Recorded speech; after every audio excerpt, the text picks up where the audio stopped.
Olá, paz seja convosco, tudo bem com vocês? Antes de qualquer coisa, se você gostar do vídeo, dá um joinha aí. Se você não é inscrito no canal, se inscreva, ative o sino. Lembrando que eu estou deixando as ministrações da igreja para que você possa acompanhar e ser abençoado, ok? Eu quero ler um texto que está em 1 Timóteo, capítulo 4, verso 16, que diz o seguinte, apenas a parte A. Tem cuidado de ti mesmo e da doutrina. Bom, uma coisa que Paulo ensina para o seu discípulo Timóteo é que ele não deve terceirizar as suas responsabilidades. E eu, quando digo isso, muitas vezes a gente pode usar isso na questão dos erros, que a gente tem que assumir os nossos erros e não terceirizar isso para ninguém. Mas o cuidado da nossa própria vida, nós também não podemos terceirizar para ninguém. Por isso Paulo diz assim, cuida de ti mesmo. Não dependa do cuidado de ninguém. Você é responsável pela sua vida. Você é responsável pelo cuidado, pelo trato que você dá para si mesmo. E você não tem que esperar isso de ninguém.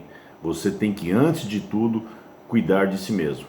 Veja, isso é muito importante porque muitas vezes as pessoas elas vão criando ideias e expectativas absurdas e muitas vezes desnecessárias.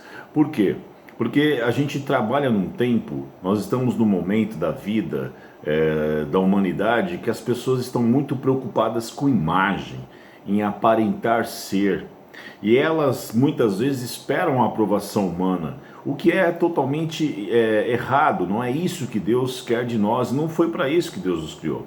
Porque veja, uma das coisas que nós temos que entender é o amor de Deus por nós.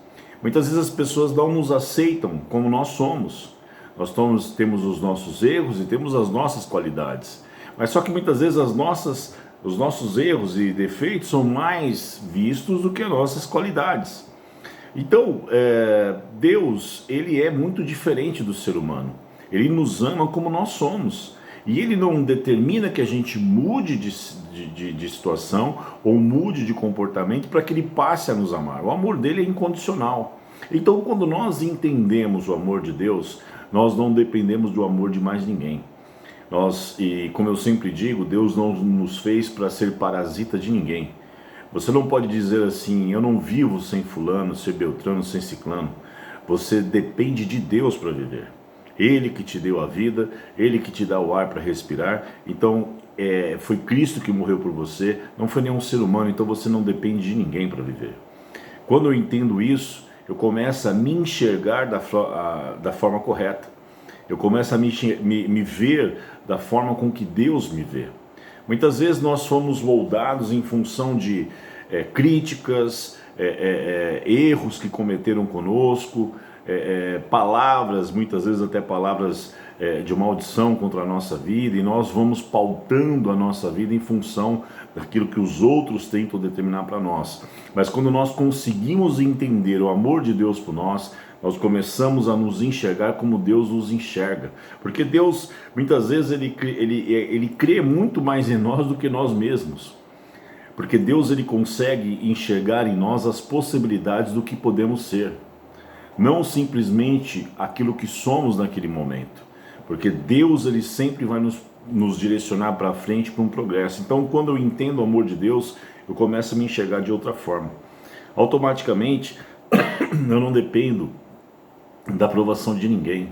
Então nós temos que aprender a nos amar. Até porque o princípio bíblico é ama o teu próximo como a ti mesmo. As pessoas querem amar as outras pessoas, sendo que muitas vezes elas não conseguem amar a si mesmo. As pessoas querem cuidar de outra pessoa, sendo que muitas vezes ela não consegue cuidar de si mesmo.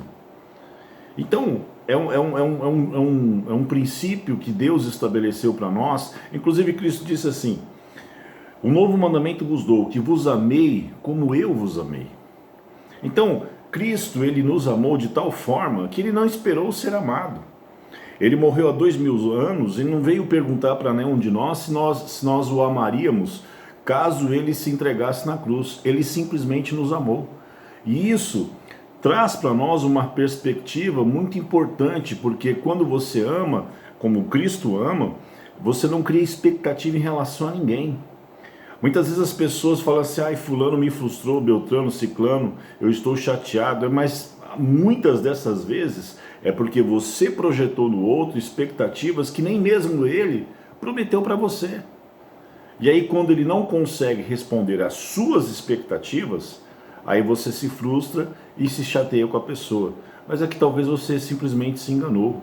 Você projetou no outro uma coisa que você queria que ele tivesse, mas em nenhum momento ele te prometeu ter aquilo. Então, o que nós precisamos entender é que quando nós cuidamos de nós mesmos, nós não dependemos disso, nós não dependemos de terceiros, e simplesmente nós amamos o outro, porque este é o mandamento de Deus, e até porque a Bíblia diz que mais bem-aventurada coisa é dar, porque quando eu dou, eu não preciso receber. Essa é a tônica do amor. Muitas pessoas estão frustradas nos seus casamentos, nos seus relacionamentos, sejam entre, às vezes até mesmo dentro da igreja, porque ela está esperando demais do outro. Seja você aquilo que você gostaria que a pessoa fosse para você. Ame, sem esperar nada em troca, porque este é o princípio de Deus. E Paulo, quando diz para Timóteo, cuida de ti mesmo, ele está dizendo, não terceirize as responsabilidades da sua vida. Ninguém é obrigado a nada. Eu sou pastor, me preocupo com muitas pessoas, mas isso não quer dizer que as pessoas necessariamente irão se preocupar comigo. Então eu faço o quê? Me frustro porque não se preocupam? Não, eu me preocupo com a minha vida, eu cuido da minha vida. Por isso Paulo fala, cuida de ti mesmo e da doutrina. E a doutrina é essa: Deus nos amou, nós o amamos porque Ele nos amou primeiro. E porque Ele nos ama, nós começamos a nos amar. E aí sim temos a possibilidade de amar o outro. Pense nisso. Deus abençoe você.